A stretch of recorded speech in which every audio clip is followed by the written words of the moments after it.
Right. All right, it's baseball season. Yeah, baby, I am ready to go. Go Braves. Go Braves. Well, I'm a Yankees fan, but it's all right. It's a long season. Who knows? It's Maybe a I'll long swing. season. That's exactly right. And women's basketball is starting as well. I'm very excited about that. I've become a big WNBA fan. Yeah, Caitlin Clark. Caitlin Clark. Angel Reese. Yeah. So yeah, there's some good ones. So what are we going to talk about this week, Deb? Besides, we can talk about the WNBA. I mean, well, we could. Probably not very well. Jeff, I want to talk about. I want to bring together some not finer points, some key points about changes that AI is bringing into the marketing organization. You and I both follow Scott Brinker. We're a huge fan of his work. And in following Scott, we have noticed that he has a set of hypotheses or observations about the market and AI.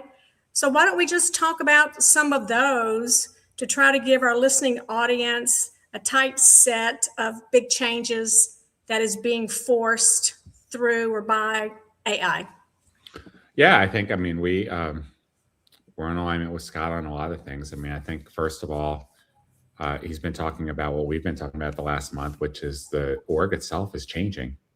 He might have been using slightly different words, but I think the overall arc is the same, that teams are set up to execute. They're not set up to orchestrate. That's exactly right. That is a fundamental disconnect.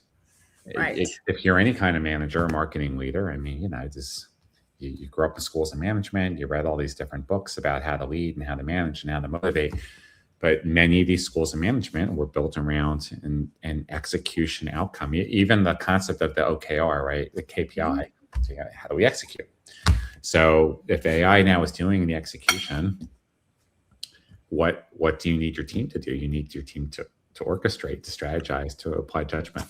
One of the comments that Scott made was that marketing is becoming a systems design discipline. And yes, I totally agree with that. And we'll go into some of the other points that support that. And orchestration of how these changes are being done, thinking about AI almost as a control tower. That's just a very different way. If you think about marketers, they come into work every day, it's execution, execution, execution. And now leaders are really responsible for being architects of change, redesigning how marketing happens. So that's a huge shift. Which is really fundamentally, if you came up through, let's say, marketing ops, you came over from sales, you probably have a little bit more of a process workflow orientation to your thinking. But if you came up through creative or brand, it's not that those elements don't have processes too, but you're coming at it from a very different kind of worldview. So this change is going to be even more profound, I guess, just in terms of how it's going to impact. No, I totally agree. And again, we've had several episodes where we have talked about the work of marketing is just fundamentally changing. And again, if you don't walk away from anything that we talk about AI, you want to think about this phrase: the execution layer is gone. Now what? That is the thing you need to walk away with. What's the new way of being? And so I think, so that's definitely one. And it's a more pronounced challenge, right? Because you have education, which is perpetually on any academic behind. So far behind. Mm-hmm. So the executive MBA, right, the masters, the business school, they're not going to teach marketers how to lead and how to manage in this brave new world. So where is the training going to come from? I think too much of the training so far has been on the tech, how to use the tools, how to make prompts. People are thinking about AI as another piece of technology where, in fact, it's a total professional game changer. Completely, so it's more, and well, of course, yes, obviously you need to develop the competencies to be able to use the tools, sure, but that only covers really 10% of it. That's right. Because it's the other 90% completely changing how you think in an agile, shifting environment, and maintaining critical thinking skills. And we're seeing it even ourselves, like it's how quickly some of even the smartest and best people can lose their judgment because they're putting too much trust in the output that AI is generating. And you're like, okay, did you read it? Did you look at it? You know what, Jeff? I have a great example for you. So Jeff's daughter just graduated from medical school, and she is going in to be an ER doctor, right? Wait. Hang on. Got to get the plug in here. Yay! She got the cup. Got the cup. To you. Oh yeah, that's fantastic. But if you think about the training for a doctor going into ER, it is not the same kind of training for a doctor going into general practice, because the ER doctor has to work under intense pressure, constant change.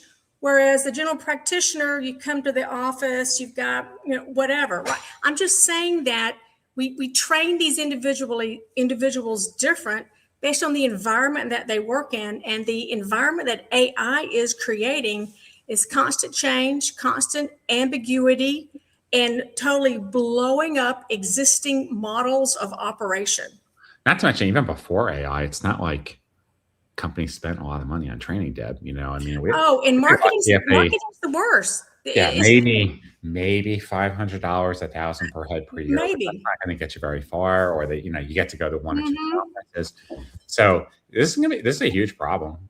We've talked about it too on how it's impacting kids coming out of college, because now, if the execution layer especially is the entry-level jobs, and now AI is doing the entry-level jobs, then how do you actually get the training and the skill set to the kids that are graduating and get them to jump that chasm so they can kind of hit the ground running? It's a significant challenge. But this is just one area when Scott talks about systemized marketing. He's also talking about the tech and how quickly that's changing. There was, and there's an assumption that AI is going to make things easier. No, messier, so much messier. And not only because it's not just another piece of technology, but because what you call a stack, those days are gone. There's no such, the stack thing is just going away. You're going to have it's like a spaghetti, Yeah, you're going to have an infrastructure with data layers. Then everything's going to be run by AI on top of that. That is really all that you need orchestration for. Yeah. So this whole traditional, it's not that we won't be using software, but the business model of SaaS, of subscription, is getting blown up. We're moving, interestingly enough, we're moving back to a consumption-based model, which is where SaaS started before it got into a predictable subscription model. Outcome-based orientation, value-based thing, revenue sharing, cost sharing. There's going to be different new pricing models that are coming out of this too. And the reason why technology more, because AI connects to anything and everything. Yeah. So instead of just buying a traditional license, you now have zigzags. That's right. Question for you. When you think about who is doing the most work in AI, which function in an organization is doing the most work in AI, do you think it's the marketing department? Well, I think from a perspective of maybe LLM usage and creativity, yes. I'd say though, from a development and workflow, no. I think it's more IT and product that is probably pushing the pace there. We need to take a look into that. I have found that a lot of product organizations are still kind of like a little hands off still when it comes to AI. But we need to go ask some of our clients about that. That would be a great question. Product, of course, being a broad Deb. That's a lot of different industries, but certainly if you're in any type of software, no question. Like there's an arms race underway, and not just in the CRM and marketing, but every type of software. There's a lot of investment that's going into AI. Right. So that's one. But look, we're seeing, then, you have the parts of AI that have been around for a while that just don't get as romanticized. Risk, insurance, financial services have had AI predictive models for years. Not like this, though. Not like this. Not like what we have today. Well, yes and no. I mean, again, maybe the idea of it, but at an execution level, yeah. The front-facing part, right? I mean, the LLMs are making AI be more accessible for much more users, but large language models is only one part of AI. There's deep learning, machine learning, there's quantum, there's a number of other aspects about this that for the casual user, that's all over Claude skills and ChatGPT. They're not touching that stuff, but I don't know if we want to call it institutional or infrastructure AI. It's very powerful. It's been there. It's just been now the level of creativity, the pace of change and innovation is now accelerating because and the power of it. And then of course it's Moore's law times 10, which is, I was just talking about, like, I've been pushing it so hard. Like my laptop literally is like heating up all the time now. I know. I'm seriously thinking about getting a desktop because the jobs that I'm running are just, and then, it's hogging up my machine. Yeah. And so this is happening on a mass scale. And then, so I went to go order. I'm like, okay, let me go get like a Mac desktop. It's a 3-month delay.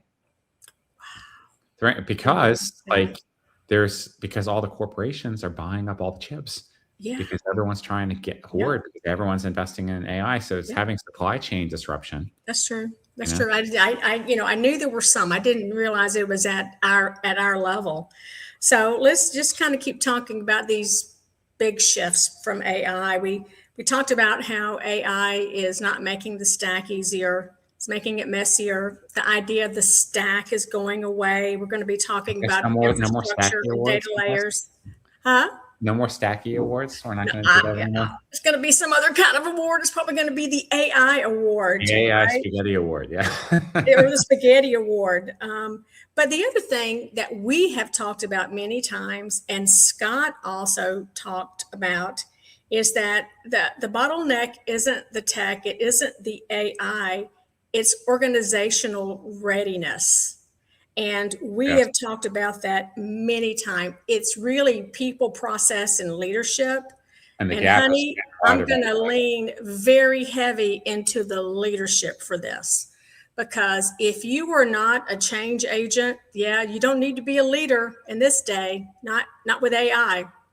No, and the gap's growing wider by the day. I mean, look, even on something that's AI related,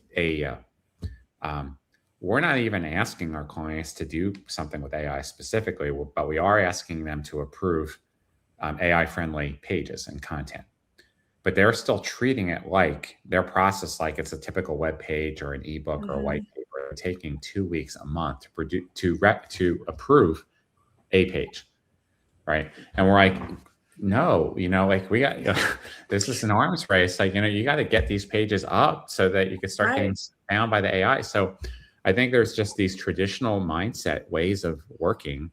Very much so. Translated yet. And even though you ask them, oh yeah, we're experimenting with AI, we have Claude and we have ChatGPT, but then when you look at how they still work and how they make decisions, that has not changed. That has not changed. They are using it like a piece of technology to help them operate the way they're operating right now, with the idea of, can we save money? Can we do something faster? And hopefully do something a little bit better. Which is a great way to begin. Yes, it's a better way to not do it, because there's about 20-25% of people out there that are like, no, with it, I'm not going to do it.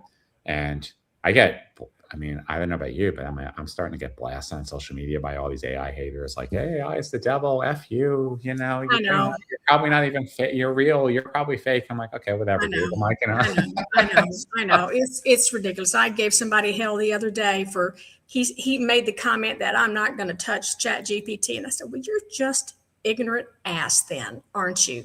Because it is here. It's not going away. It can make your life so much easier. Use it, right? Yeah, so Use it. fine. You want to be right and broke and not have any future? I'm like, whatever. Like, okay, it's like how much vanity. It just tells you how resistant people are to change. And we've talked many times about how inelastic organizations are, how slow to change they are. There has to be some kind of blow up the world event for an organization to make the massive changes that AI will bring about. What was that book in the 90s, Deb? Was about IBM? What was that? How do you make an elephant dance? I think. Yeah, I don't remember that one. But I mean, but it's like that. Companies are still elephants, and it's just amazing to see how hard it is to drive that change. And we're seeing the gap get wider all the time. I mean, and whether you go to the Adobe conference, the Salesforce conference, the HubSpot conference, of course the vendors, they're out there, they're pushing great features and capabilities as they should, but then not just the customers, the partners are just getting like starry-eyed and like absent because they're like, oh my God, like I don't even like, where do you even start? There's so much capability and it's moving so fast. There's not even enough time to absorb and figure out how you're going to apply it. And it's already changing again, and so it's a real issue. Switching gears, though, Scott also talked about build versus buy and that debate going away, which I think is interesting. So really in concept, you don't have to buy anything ever again. Well, right? You have to buy something unless you build it yourself with AI, right? Is that your point? Yeah, or you rent it or you're getting access to the capabilities, but you're not setting up the traditional stack, right? Oh, I need my Salesforce widget, my Oracle widget, my whatever. You could just say, well, I want to do X, Y, and Z. And then AI goes and figures it out and brings you back those capabilities. And then that's what you do. That's true. That's true. That is absolutely true. And again, it gets back to the days of the tech stack is going away because anybody could build apps. Anybody can use agents. Anybody can build workflows these days. Even I can do that, which is saying a lot, right? And so you don't need those big pieces of technology. So thinking, software is gone, right? It's the concept of how we think about software is gone. The business model of software is gone, not software itself. Exactly. But I'll tell you one thing. And I guarantee this prediction. You know how everyone's been cutting money on tech over the last couple of years because they were spending too much. My prediction is within 2 years, companies will be spending more on tech than they ever did, particularly on AI token usage. Yeah. Because even we as a company, for the first time last month, we crossed $10,000 in added usage. And we have no signs of slowing down yet because the productivity lift we got, like we're seeing like a 10x lift. So we're like, keep going. But I do think at some point, I'm not sure what that point is, there's got to be a law of diminishing returns where, the cost of investing in the usage of AI outstrips the company's ability to generate not just cost savings, but revenue growth. Well, right? I think the most underexplored area with AI is probably revenue growth, which is what we have talked about, especially for marketing organizations who are using AI because they are using it to cut costs and to do things faster versus finding exciting new ways to drive revenue. But one of the other things that Scott also has talked about, and we have talked about as well, is buyer side AI is going to be a huge disruption. A little bit of that is what we're talking about when people now use ChatGPT for search, right? Yeah. That's just the beginning of it. But we're already seeing a little bit of it because you can, and it's, the lines are getting blurred, but you can tell when a company used AI to write the RFP, just the way that it's, let's say, framed. So they're already getting smarter and building tools to evaluate vendors. That was just step one. But yeah, I think the leading companies now are putting in their own systems, just like they have AI taking over human applicant tracking and HR and screening resumes. You can do the same thing with screening potential vendors or buyers. So now it's doing all the evaluation criteria. It's doing all the risk analysis. It's doing the research. It's doing the background checking. It's doing the financial modeling, and it's coming back to the organization with a recommendation. And that saves companies a tremendous amount of time. And so, then what about at an individual level, Jeff? What about, all the marketing that comes to us as individuals? How would that marketing change so that I could set something up and now you're not interacting with Debbie Qaqish, you're interacting with my agent? Same. And that's happening today too. You can use Claude Cowork, and you can set up these agents. Okay. Every time Debbie writes me, put it in the follow-up later pile. Thanks a lot. Thanks a lot. Right? Yeah. But yes, you can do these things now, and then you're creating your own virtual assistants at scale. So you have an army of admins helping you. Okay, what are my top priorities for the day? Help me prepare for the week. What do I need to do research on? What meetings do I have coming up? So yes, that's all happening now, Deb. So I think when you send out an email, whether you wrote it yourself or you use ChatGPT or Claude to help you write it, and then you send it out, there could be a likelihood where the person on the other end is responding with their AI to your AI. Exactly. It's AI to AI. You're exactly right. Go back and forth, and forth. You're exactly right. So let's finish up with this thought. It is so hard for people to understand change. We need to create a metaphor that helps them understand what this change would look like. For example, do you remember a time when you thought this, and then you got experience in this thing, and now you have a completely different understanding and concept of it? For example, when we talk to CMOs who may have a revenue number, but never actually had a revenue team. And then you can come back and talk to them later when they've had a revenue team, whether it's inside sales or a territory, and they're like, oh yeah, completely different way that I'm approaching marketing now. We need a metaphor to help people understand. It is actually, in all this, it is the marketing and the message, right? Because when you find the right message, it gets through. So an example I constantly think about is, so you and I were children of the 60s and 70s, and we grew up without seatbelts in the back seat, and we'd fly all over the place, right? And, when you started having kids, like for years, they ran all these campaigns trying to get, parents to get their kids to wear seatbelts in the back, and nobody would do it, whatever. And then they finally did some commercial at the end of the 80s, early 90s. I remember when they first made seatbelts, you had to put them on. I'm like, I'm not putting on a seatbelt. Right?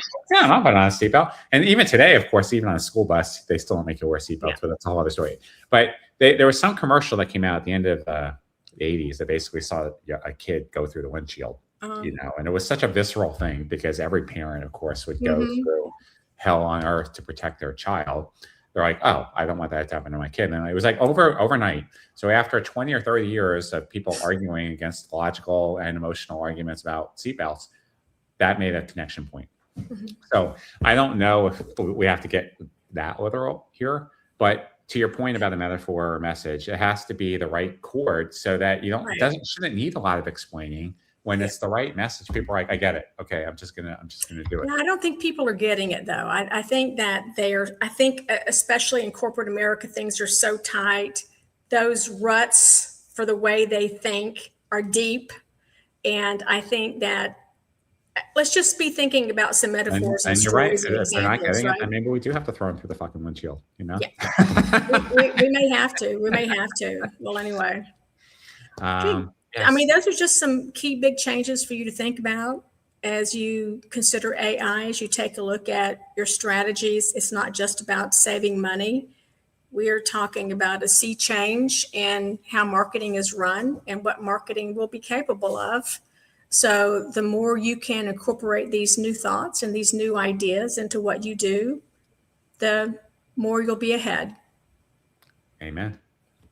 All right. Until next week. All righty, guys. See you later. Bye. Bye.